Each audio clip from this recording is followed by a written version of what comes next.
Hey everyone, this is Derek from Jurassic Time. I am with James Mottram, who was the writer of the annotations for the Jurassic Park script book that just came out back in December. Hi Derek, how you doing? Doing all right. So there's some really interesting news that just came out recently. David Koepp, who was the original screenwriter of Jurassic Park, whose script is in this entire book that you did the annotations for, he is now going to be the writer of the new Jurassic Park or slash Jurassic World movie, whichever it's really going to be. We're still not entirely sure. So, what are your thoughts on that? Well, very exciting because they're going back to, well, obviously Michael Crichton was our, originator of this wonderful story, but Koepp's as you say, Koepp's the man that adapted the book into Jurassic Park. Then he did The Lost World, and he's kind of been involved with all of them on some level since then. I think he sort of took a look at Jurassic Park 3 at one point. I definitely remember for the most recent Jurassic World, I think he kind of, he did a very small amount of work on it, uncredited, obviously. So he's just, along with Spielberg, obviously, he kind of feels like the godfather of the Jurassic film franchise to me. So to have him back writing an original story is great. I mean, I guess he hasn't done that, right? Because he's obviously the main ones he's done have been adapted from the Crichton books. So it'll be interesting to see. Oh well, you said, is it going to be Jurassic Park or Jurassic World? I actually heard Bryce Dallas Howard on the radio the other day when she was promoting Argyle, and of course they were asking her about this, and she said, well, she sort of referred to it as Jurassic World 4, so I don't know if that's what they're kind of going to be calling it. I guess it makes sense, doesn't it, that they're going to sort of, unless they literally go back in time before the Jurassic World franchise began, which I suppose they could do. Um, but it feels like they're going to carry on now with the dinosaurs across the world. I mean, we've only really scratched the surface of that in one film, so it feels like Koepp's now, the chains are off, as it were, and he's got license to go anywhere. And of course, she, as in Bryce, did point out she'd had no conversations about her character coming back. Now, of course, it's very, very early days, but you'd sort of imagine that he will probably remove most of those characters and the legacy characters as well, and just start with a clean slate. To me, that feels like the most sensible thing to do. But I don't know. What do you think? Well, it's interesting that they're doing this so soon. That's the most shocking thing to me is that it's already happening now. I mean, I understand maybe being in like the production or pre-production stages for something like this, but from the sounds of it, they've been in pre-production for a while since he's already basically done with the script or nearly done with it. And apparently their plan is that they're going to start shooting this year to have it out in time for next year. I mean, we'll see if that really happens, but that's a very quick turnaround for a new movie after the last movie that just came out about 2 years ago. So, I mean, it's really, really quick turnaround. But it is great that it is David Koepp doing the script because, like you said, he is the other major writer of Jurassic Park in terms of the films. I mean, since he did work very closely with Crichton's scripts and Malia Scotch Marmo's script and everything, he kind of did rewrite a lot for The Lost World. Like, they definitely changed that novel around for the screen. So we already kind of have like a little taste of what it's like for him to have like a more original spin on the story in the Jurassic World, if you will. But, it's going to be interesting to see what kind of story he comes up with post Dominion because that's something I've been struggling with. It's like, what exactly do you do? Like the island, or at least Nublar is gone. Sorna, they hardly ever talk about anymore, as if it is gone. And then, Biosyn they introduced and brought in dots and everything, and now that's all gone too. So it's like, what more is there in terms of like to pull from the lore or to create new lore? I guess is what his biggest task is with new characters.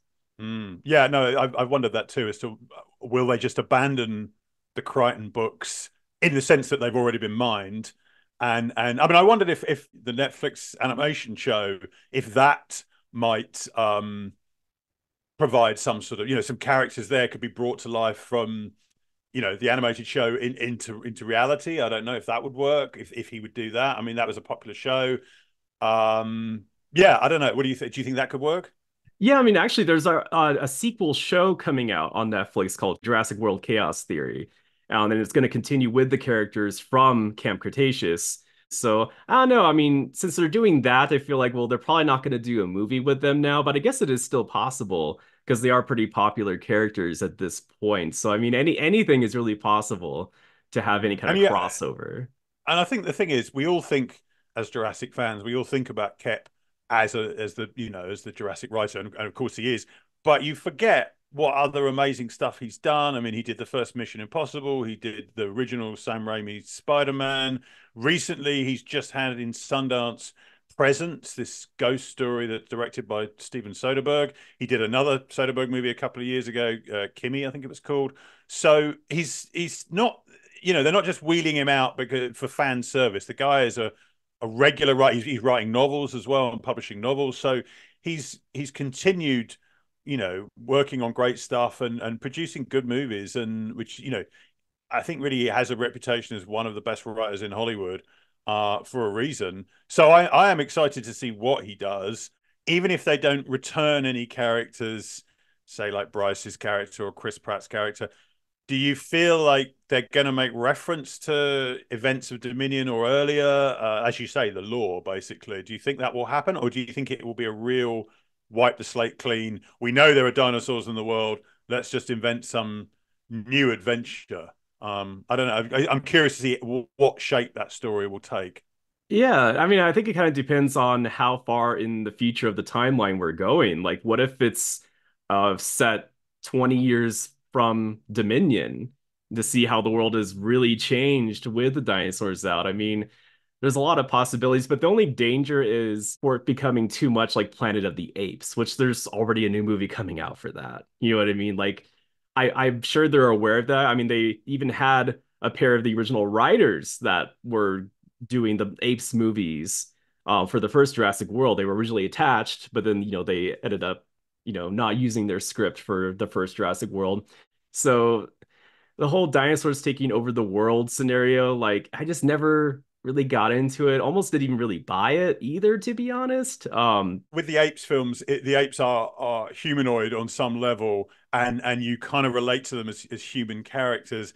I think perhaps less so with the dinosaurs. But I'm wondering, in the sense that they're not meant to be human, So yes, they're going to be. I think what you see in Dominion is they're all over the world now, and some of them live in sort of harmony, and some of them are being chased by park rangers and things like that. And um, so you kind of think, well, what else can happen now? Surely that's always going to be the way. The dinosaurs will get used to living in certain areas, and maybe humans will steer clear of them.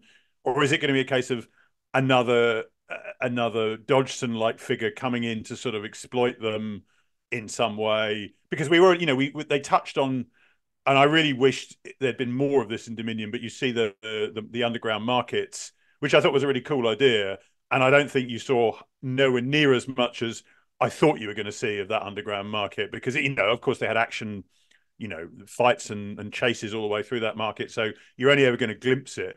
But I like that idea of this black market of dinosaurs being sold and traded.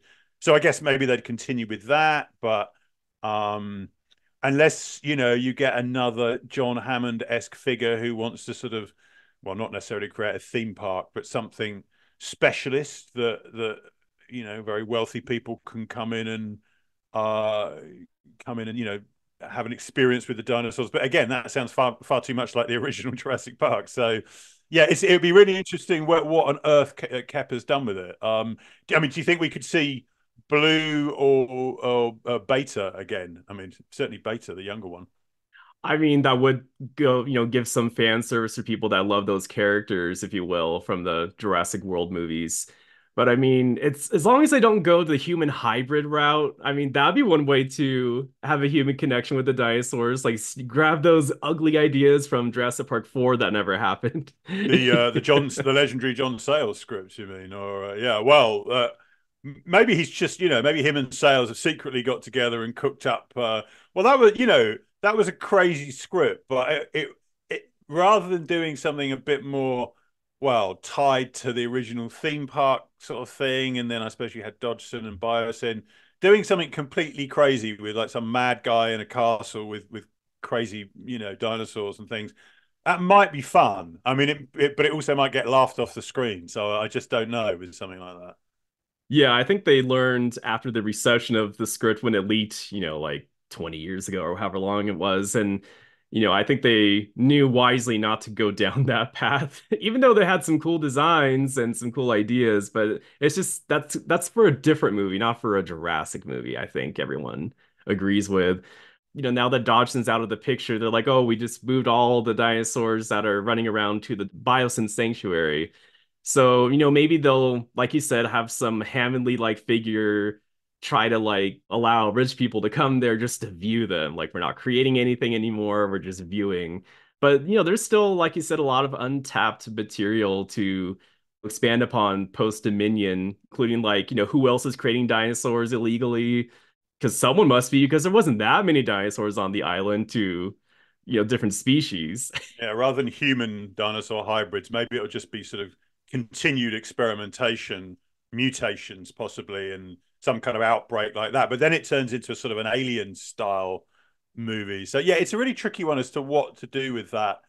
Because you kind of feel like in a way Dominion was not the end of it, but it's like, well, where do you go from here? I mean, we'll see. I hope he comes up with a brilliant idea, but I think the fact that the film just crept over Dominion, that is, just crept over $1 billion.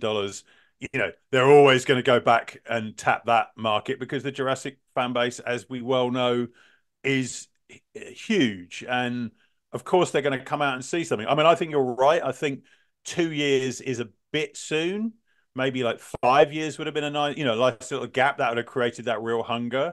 But maybe they just think, let's get it out there now while we know there's still a big fan base. Even though we know the Jurassic fan base will has survived for 30 years now, 31 years. So, they'd happily wait another couple of years, I'm sure, certainly if it meant the quality was higher. But, I think with kept writing, I'm very, very positive about that, enthusiastic about that. So fingers crossed. Yeah, I don't know how much you could say here, but did Koepp ever say anything when you interviewed him for the book that kind of hinted at that he was gonna do another one or Sadly no? not. No. No, I don't think he was good. It was about it. Where are we now? It's February, isn't it? So it was kind of March, I think, last year when I ended up speaking to him. So hard to know if he would have even been on the project then.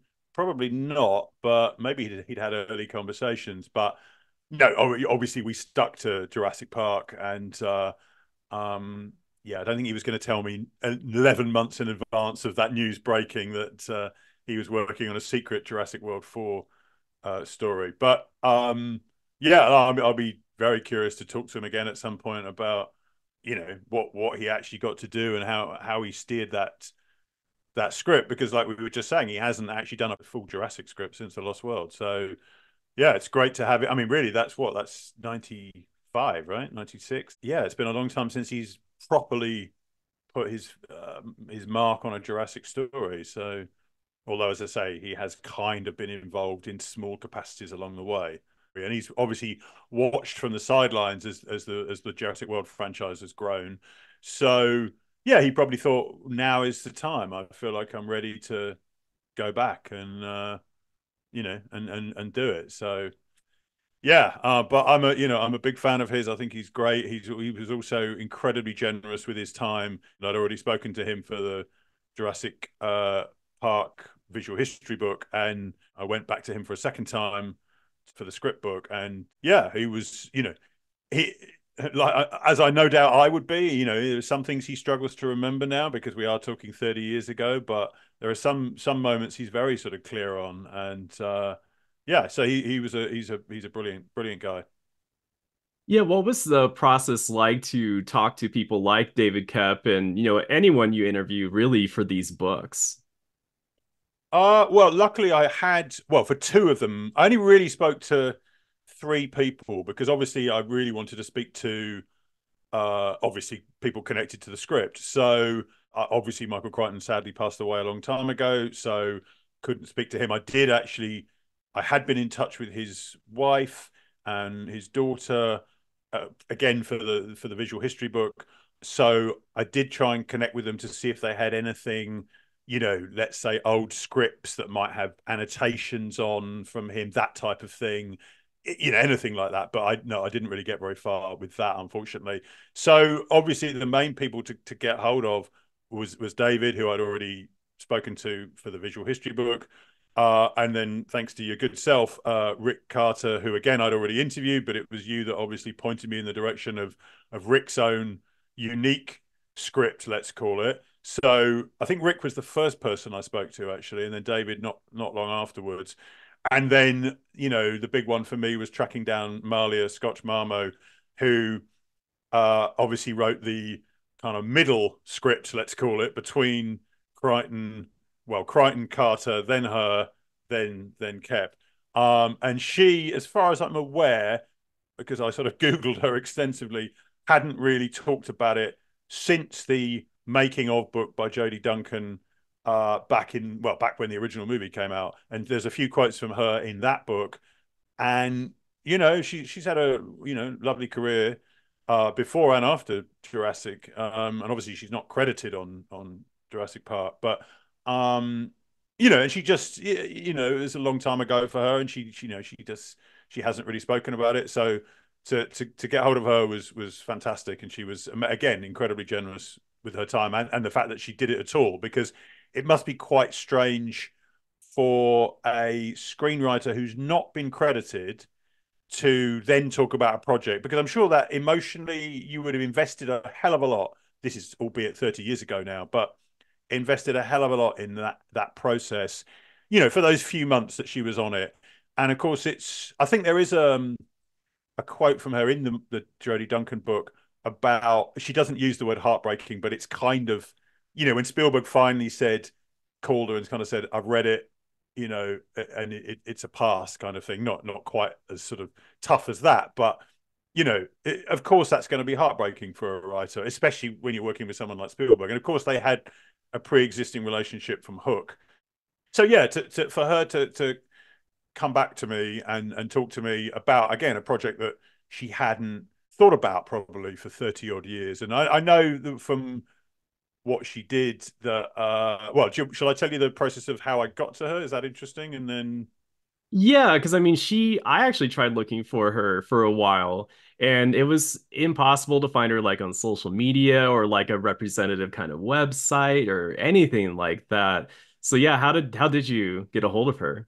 now I'm trying to, now I say this, I'm now trying to remember the exact process, but I think I've found details of well, not representation in what you're talking about, i.e., publicists, managers, that type of thing.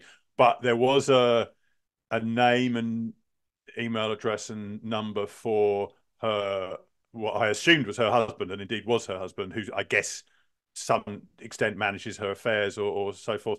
And I contacted him and I didn't really hear anything.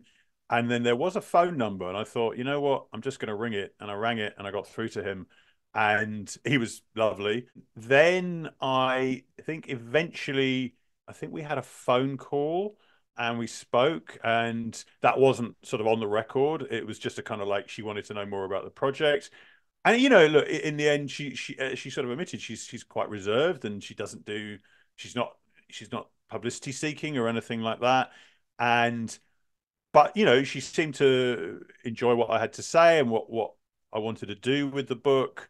And then she came back to me and said she'd rather do it over email, which I've done email interviews before. They have their pros and cons. The cons being, you can't really come back at someone when they say something to you. You can't then go back and say, oh, but what about this? I mean, you could do it over email, but really it doesn't have the same flow as a phone or Zoom interview.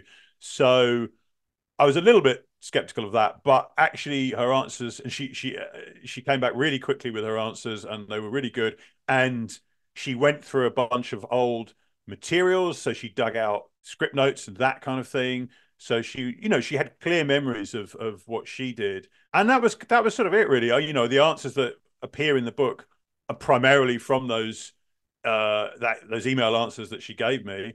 Yeah, I was delighted to finally get her on the record, because I think, as I'm sure you'll agree, a bit like Rick's contribution, those script stage, well, as in with any script from any movie, the drafts written by other writers are not useless. They're not thrown away and ignored. Even if they are ignored, in a way, they're still pointing you in another direction. So that's always a useful step.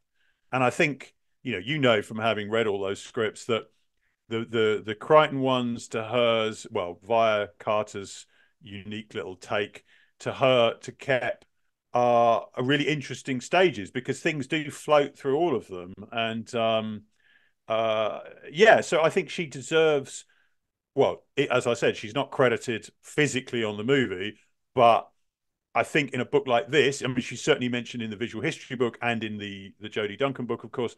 This obviously is a specific book about the script, and she needs her due in that. And I'm really glad she did want to talk because it would feel weird to not have her, quoted and talking about her contribution. So, and I think hardcore Jurassic fans will know her name and know, even if they've watched the movie 100 times, and obviously you never see her name on the movie. I think most hardcore fans know who she is. They'll know about her contribution, but maybe won't necessarily have read much from her because there isn't much out there from her. So, yeah, I'm really pleased that she did contribute. It was my little. So it's quite hard to get a. I'm not sure if I'd call it a scoop exactly, but to track someone down and get them to talk on the record about what is a massive film and has become a massive, massive film. And just sort of backtracking slightly into what we were talking about with so obviously, as we've just explained, I spoke to Malia and David, but the Rick Carter was the first one that I spoke to, as I remember. And again, obviously, as I said, I'd spoken to him for the visual history book, but yeah, well, as I say earlier, it was thanks to you to sort of pointing out the Carter script, which, to my shame and embarrassment while writing the visual history book, I really didn't know anything about. But in a way, it was quite good because I'm not even sure if that would have made the cut in the visual history book, given how much stuff just had to get cut out because of word length, which was infuriating. But that's the nature of publishing books. There is a sort of word count, and you can't mushroom over it. So I'm quite glad in a way because it then saves the Carter stuff for this book, for the script book. And again, well, you'll probably know better than me as to how many hardcore Jurassic fans are aware of the Carter script. My guess is not that many, at least until now. But what would you think? Oh yeah, no, it wasn't that many people that knew about the Carter script. It was a pretty recent find that I made because I had like access to his files basically. And even Rick had forgotten about it when I, eventually told him about it and did the little Rick Carter's Jurassic Park program that I made with a bunch of people. He had forgotten about it. He was like, "Oh yeah, I did that." And but he seemed kind of proud of it too in a way because that's the only time he had ever done any kind of script really, because I mean that's not usually what a production designer does, and he has not done that before or since Jurassic Park. So it definitely was a special project of him for one, but also special enough for him to kind of go that extra mile just to get his ideas across and the ideas of the art department, to kind of gather them all together and present them to Steven in a way that's comprehensible. So, and it's kind of interesting because what Rick did was he took Crichton's script and he kind of rewrote the opening segments of it. Then the middle is kind of the same as Crichton's script with just a few different changes and tweaks. But then it's like the final third is completely rewritten and it's like all Rick for the whole finale and everything. So it's pretty interesting that he did that. I think the funny thing is that what I find strange in the fact that I didn't know about it when I was doing the visual history book, is that everything around him doing that script I sort of did know about. So what I mean by that is, like you mentioned, there's sort of they were having, obviously you had Spielberg and Koepp, but then you'd have meetings with all the visual effects guys, and obviously Carter was sitting in on those meetings, and the art guys like John Bell. So they're all sort of there having these kind of like brains trust kind of encounters where they're all swapping ideas, and because obviously they were, this was cutting edge technology at the time. They didn't really know what they could make work from the book and couldn't make work. So they were sort of brainstorming ideas basically. And Carter, I guess, was almost like I don't know what you want to call him. I don't want to say filing clerk because that sounds a little bit derogatory, but he's the guy that's amassing all of these ideas because he's kind of amassing all the artwork, I suppose. And And so it sort of make complete sense if you think about it, that he would suddenly take all this like physical artwork and ideas of, well, we could do this segment, we could do the river raft sequence or whatever from the book, and then try and assemble it all into a script. It's almost like he did it not because he fancied himself as the next Jurassic Park screenwriter, but because he needed to order the ideas into something coherent. It was more, I think, for himself than even for Spielberg necessarily. It was just like, right, well, we've come up with all these ideas. Let's try and assemble it into a kind of a working I think working document was the phrase that he and I sort of kind of came up with, in the sense of, this is how we can refer to it, rather than script, because that might sound a bit too official, because he wasn't officially brought on as a screenwriter. Um, yeah, he had this sort of working document, and it's, I've never really heard of anyone else. I mean, you said that he's never really done that with any other script, on any other project, and I've never really heard that done in any other film either, for any other production designer. But I suppose at the time, Spielberg, they were still in flux with the Jurassic script. They weren't happy with it. They weren't unhappy with it, but they weren't like, it wasn't quite nailing it in the way they wanted. So it made total sense for him to try and assemble some ideas in a kind of logical script form. But yeah, and it shows how long he was on that project as well, that he had the time to do that. I think it's kind of amazing, really. Well, yeah, because he had additional time to work on it during Hook, because Spielberg went off to go and work on Hook, which Rick was not involved in. So him and the art department stuck around during that time and came up with these additional ideas, and that's what he put into his script. Because there were certain ideas that weren't in Crichton's script or even his novel that the art department team had kind of come up with, and Spielberg had come up with, including the helicopter rescue attempt where they're trying to get everyone off the island on the helicopters at the helipad, but the T-Rex is still coming after them. Like that was all from production meetings, and then Rick put that in his script, and then I think it also carried over into Marmo's script, interestingly enough. So in a way, it's kind of like the stepping stone. Carter did that, and the art department did that, and then Marmo ran with it in her way, and then it ended up just getting axed by the time Koepp came on. So it still was part of the process, though, scenes like that, and trying to adapt them, fit them in. Maybe it was cut for budgetary reasons, or maybe they just thought they didn't need it at that point anymore. I mean, there's so many different reasons they could cut things, but it's still fun that they were able to play around with it until they got it right.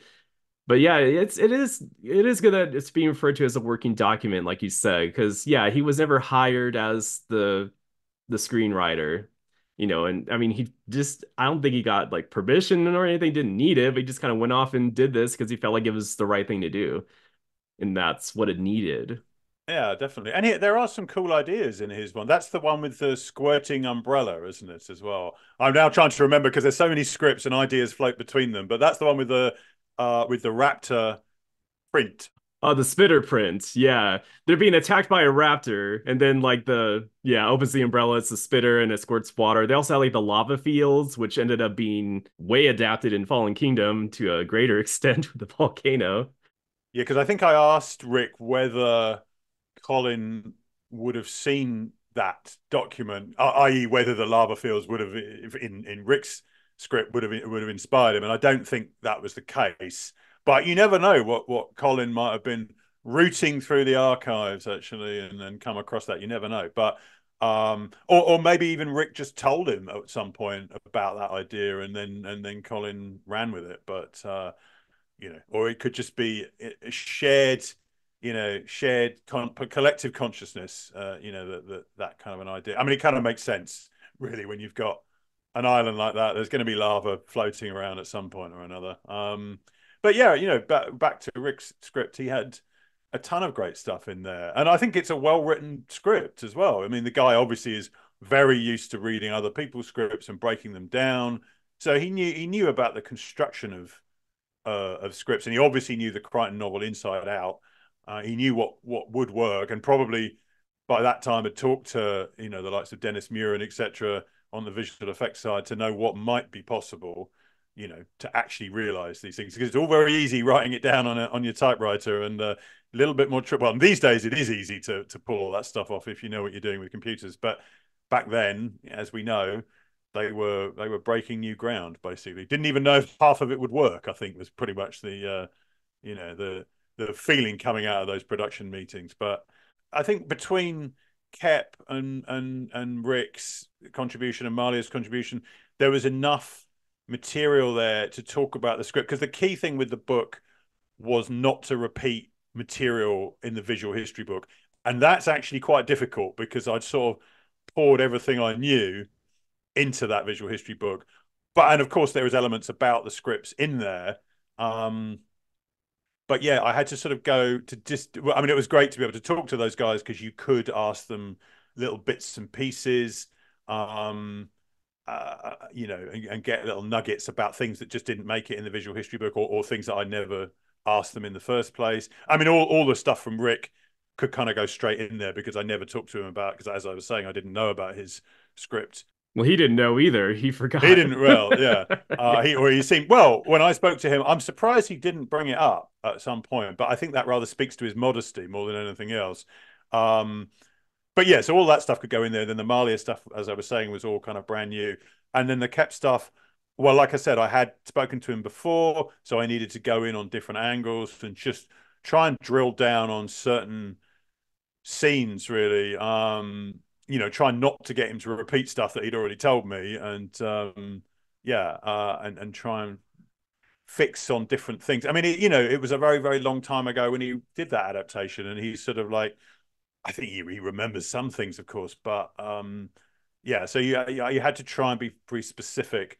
But I think I managed to come up, and then there were some random things in there. I'm now trying to remember what got cut and what made, but like you always had to try and keep it script orientated, basically, so or book orientated. So I was allowed to drill back into the Crichton book. So there was that thing about Michael Bax, the guy who he's referenced in the novel, I think, in some reference. He's like a sort of guy that Crichton knew for real, and he helped out with some of the computer stuff, computers systems together for filming Jurassic Park, and he's also referenced in the Crichton novel. It's kind of like an in joke, I guess. So you could sort of like write. That's like a little trivia thing. You could write about that because that wasn't in the visual history book, and it's in the book, and then he turns up. Well, at least he worked on the film in some capacity. So I think he was like the graphics display supervisor or something like that. I'm now trying to remember, but so as long as it was sort of in the book or in the script in some capacity and wasn't massively talked about in the visual history book, then that's kind of how I worked on the annotations. It was like, right, let's try and find something interesting to say that I haven't already said, which was tricky, but kind of doable in the end when you had that material from, Koepp and Malia and Rick. Yeah, no, I definitely think you were able to mine some additional details because, I mean, like you said, you only had so much of a word count for the previous book that not everything could be focused just on the scripts. So it was nice to kind of expand upon, the storytelling process of how the film was adapted from the novel. I mean, a lot of people were always interested in how that worked, especially because Crichton did work on it early on. I mean, it is unfortunate that we weren't able to speak to him ever about it, but I mean, at least we were able to get information, from people that did work with him, and even just from the scripts themselves. I mean, luckily we do have a couple drafts of his that he worked on. We discovered those, and we were able to, mine information just from even comparing them, like the process of like, oh, so, they changed the beginning of this, or, added this scene and took this scene out. I mean, it's always kind of nice to see how that process works, and then if things might even return later on. For example, in Rick's script, Hammond is the first one that talks to Grant and Ellie at the dig site. He was the first one to have Hammond go because in the books and in Crichton's drafts, it was Donald Gennaro, the lawyer, that goes to greet them. But then I forget if he does that in Marmo's script, but then obviously he does again when Koepp comes back. He has Hammond be the one. So it's interesting that certain little details like that still carry through, even if they're done differently. It's still interesting to see the process and to have that kind of focus. And I think that this book does this very well, especially the scenes that you choose to expand information upon, like, of course, the river sequence, which, we find out why Koepp cut it out for one, because he never had it in his drafts at all. He knew from reading the book, apparently, that he was going to cut it out, right? So it never was in a draft, but it was in all the other drafts. So it's interesting that he was the one that made that cut finally, and probably saved them a lot of money and, headaches trying to figure out how to make it work back in 1992 when they filmed it. So, We should, by the way, stop here and credit you for being A, helping on the visual side of things, B, helping well, just reading through it and being the perfect Jurassic sounding board as you were. I mean, when you do these books, um, mistakes do creep in. Or, you never intend them to, but they do, and it's infuriating if it ever makes it to print. But thankfully we had you to sort of keep a watchful eye on the text, and you were brilliant. So I shall thank you here on this podcast. no, thank you. No, I mean, it means a lot that you're the one that got me on board for this book to begin with. So, I mean, thanks go to you as well, for sure. But I mean, I think it helps that I've been like a full-time Jurassic Park fan, it feels like, which is whereas for you, you're dipping in all sorts of different fandoms for the books that you do. So, I mean, you can't be as on it 24/7 like I've been all these years. So, I mean, it definitely makes sense. Yeah, you're completely right, and I wish I could be that knowledgeable, but I don't think my brain isn't large enough to accumulate all that information. But um, yeah, I think every book should have a Derrick on them, basically helping them to get things right. But no, but we all know that, as we were saying, the Jurassic fan base is hardcore, and they expect accuracy, and that's the least they should expect, especially if they're paying money for a book. So um, yeah, it was great to have you to help out in that sense. But yeah, and you came up with some great ideas. I mean, I don't. Some of them didn't make it in, which I wish. As there was your friend Caroline, if I'm remembering this correctly. Yeah, Caroline Quinn, she was the production assistant on Jurassic Park. And actually, I mean, it was kind of late in the game when I spoke to her, so I think that was partially why there just wasn't really time to kind of fit her stuff in. But her dad came up with a joke that ended up in the movie, and it was the "Do you think Saurus" joke that Tim says in the tree with the brachiosaurs are around. So, we were trying to get at least that part of her story in the book, but it just didn't make the cut for whatever reason, possibly word length. But we were at least able to get a couple of her slides that she helped create that you see in the boardroom scene in when Hammond is talking to everyone during lunch. And the projectors are projecting different images all around the room. And yeah, some of those slides are in the book, just a couple of them, but it's still pretty cool to have them there. And that was like a very last minute addition. I kind of had to like fight for it kind of thing. Um, but it was great. I really wanted that. I do remember asking Koepp about the jokes in that sequence where they're sitting in the tree. Yeah, he didn't have much to say, so perhaps that's why.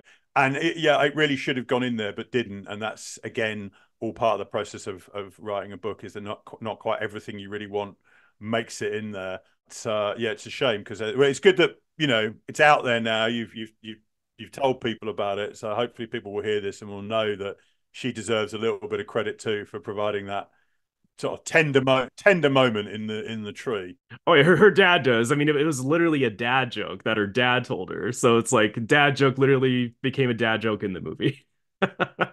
So it's great. But yeah, no, it was really fun. Like I'd never done anything quite like this before, like on a, professional scale, like professionally consulting on a book. I've done some other consultation work, like with Criterion Collection. I consulted on a movie once that they did. It was called Journey to the Beginning of Time, if anyone's curious.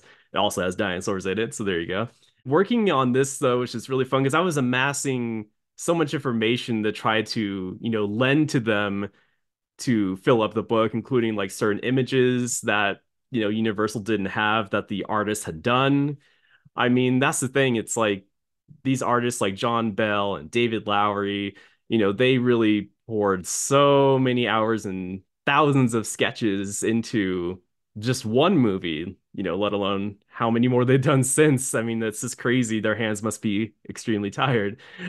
So, it was kind of crazy trying to gather thousands of images and send them to Chris Prince, who was the initial editor, then also Harrison, who was the second one after that, that worked on this book. And they really, had a lot to sift through. So I kind of don't envy their work as well, going through all the stuff I gave them in addition to their access to the Universal archives. It was always important for me that this information and this artwork, wouldn't be lost and that it would be seen in some way that could really bring it together and with context. That's the important thing. I always like to have context of like who did it and like what process of the production it was in. And and Rick Carter helped out a lot with that. I mean, he had his own collection he helped me mine through as well. So I mean, it all came together pretty nicely for the book, I think. I Like I said, even though there's a few things that didn't quite make it in there that I kind of wished did, I would say like 95% of what I wanted did. So I was very happy with how the book turned out. And obviously your annotations were done extremely well and just really interesting stuff that even I didn't know, especially from Marmo. That's why I'm so glad you got to talk to Marmo. And I think a lot of people that have read the book are because she had new information, including I think my favorite one is when she mentions that she gave Spielberg or the casting directors the idea of looking into Laura Dern for Ellie Sattler. And I don't think anyone knew that. And, thank God she did that. Yeah, yeah, absolutely. I wonder if other people will say, no, it was my idea to cast Laura Dern, but it's great that she said that. No, it's good that she's had a chance to speak on the project because she was clearly, as I was saying earlier, heavily involved at a certain point in its gestation. I mean, I would say in terms of the artwork, because I can say this because obviously I had very little to do with choosing it or nothing really to do with choosing it because as you said, it was Chris and then Harrison that was sort of sifting through all this. But you'd know this as a sort of barometer, let's say. You've probably seen all the Jurassic images that are out there in terms of the stuff that we've all seen, if you know what I mean. Like the stuff that is in the visual history book is good, but I think you probably would have looked at that and thought, well, I've seen most of these things already because you know it all so well.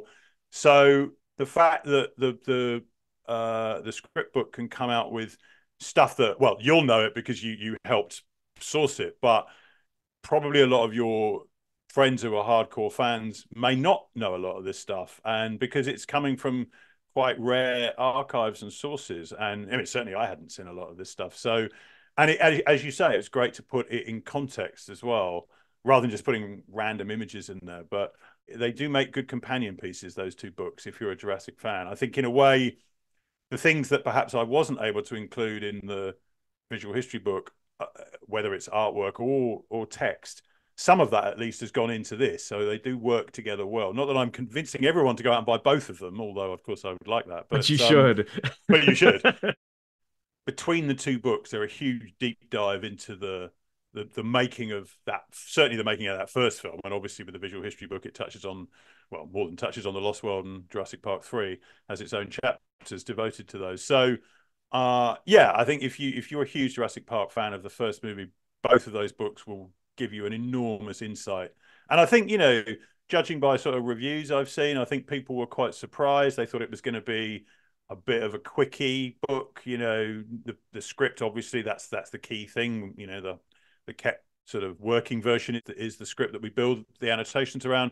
But I think people thought it was just going to be that and not much else and a few pretty pictures. But it's a lot more than that. So and we tried to make it something that wasn't just a cash grab, basically, just because it's got the word Jurassic on the title. It's we tried to make it something that was had value to Jurassic fans, and I think we did do that.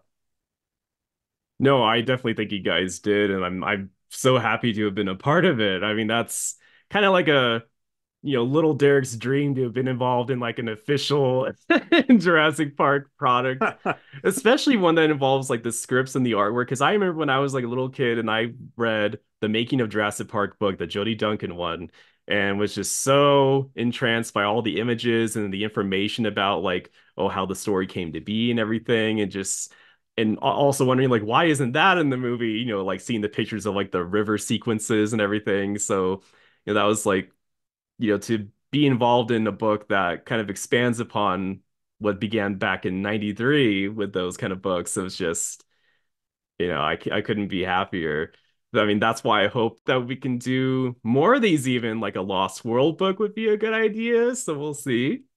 Well, Lost World will be superb. So we'll hopefully do that. We don't know yet, but that would be a fantastic book to do. But I have to say, I've said this before in various things, but I'd like to say it again. I mean, we touched on it already, and you mentioned it a second ago. But the Jody Duncan book, uh, like you, I'm sure I've read plenty of making of books, and that is probably one of the greatest. Never mind that it's anything to do with Jurassic, the the access that Jody had, and I would say, if frankly, if you're going to buy the two books that I worked on, or the two Jurassic Park related books that I worked on, then get the making of Jurassic Park from Jody Duncan as well, because it's got some incredible stuff in it. So Maybe we'll see you again as well for the next Jurassic Park movie, I would think. I mean, whoever's doing that. yeah, who knows? Who knows? That's a way away yet. But yeah, now it's a kind of, I suppose, if they reissued the Jurassic World visual history book and then I expanded it to include a chapter on that, that's probably the best way that would be done, rather than a separate book. But who knows? We shall see. We shall see. I mean, that's a little way off yet, but would be nice. Would be nice. I mean, the world visual history book would be worth expanding, because it's not just that film that's coming. There's the video game. Is it Survival? Yeah, Jurassic Park Survival. So it's basically the day after the events of the first movie, and you're following this new scientist. I forget her name, but there's this new scientist character, and you play her trying to get off the island, I'm assuming. So honestly, I feel like that could have made like a cool little movie too, like a very intimate movie, if you will, because it's just one character you're following, kind of like Castaway with dinosaurs, right? So I think that could have been interesting, but yeah, and it looks amazing. People have wanted that forever, like a first person kind of Jurassic Park game. They've wanted that for years. I mean, the closest we got was Trespasser, which was the Seamus Blackley game that came out for The Lost World back in 98. But yeah, it's been that long since we had something like that. Well, also the graphics are now so good. It's like, it now is the time to sort of produce. You know what I mean? The 1998 game. I mean, obviously the graphics are going to be rudimentary. So here, it's like, well, now is the time to kind of do a really full on, horrifying, as it were, Jurassic survival game. I think that will be a huge hit. So there's obviously that to talk about. You mentioned the Camp Cretaceous spin-off earlier. There's other things going on in the Jurassic universe, not just a new film, which obviously will be a centerpiece, but it's a living, breathing, organic franchise. And even when there aren't films around, there's always been, video games or comics or whatever, novels, spin-off novels, all that kind of stuff. So they're very clever in the way they keep it in the public consciousness, I think. I mean, I think primarily people revisit the first Jurassic Park, people have kids and then the kids watch it and all that sort of stuff. I think people still think that is an incredible film, and rightly so. Even though Dominion didn't get great reviews, people still went out and saw it. And yeah, I think there's still a hunger for all this stuff. So that's good for our point of view. Exactly, exactly. I mean, it does help that it isn't overexposed. So maybe that it was a good thing we didn't get certain things we wanted so soon. Like I know people wanted a live action TV series and still do. I still do.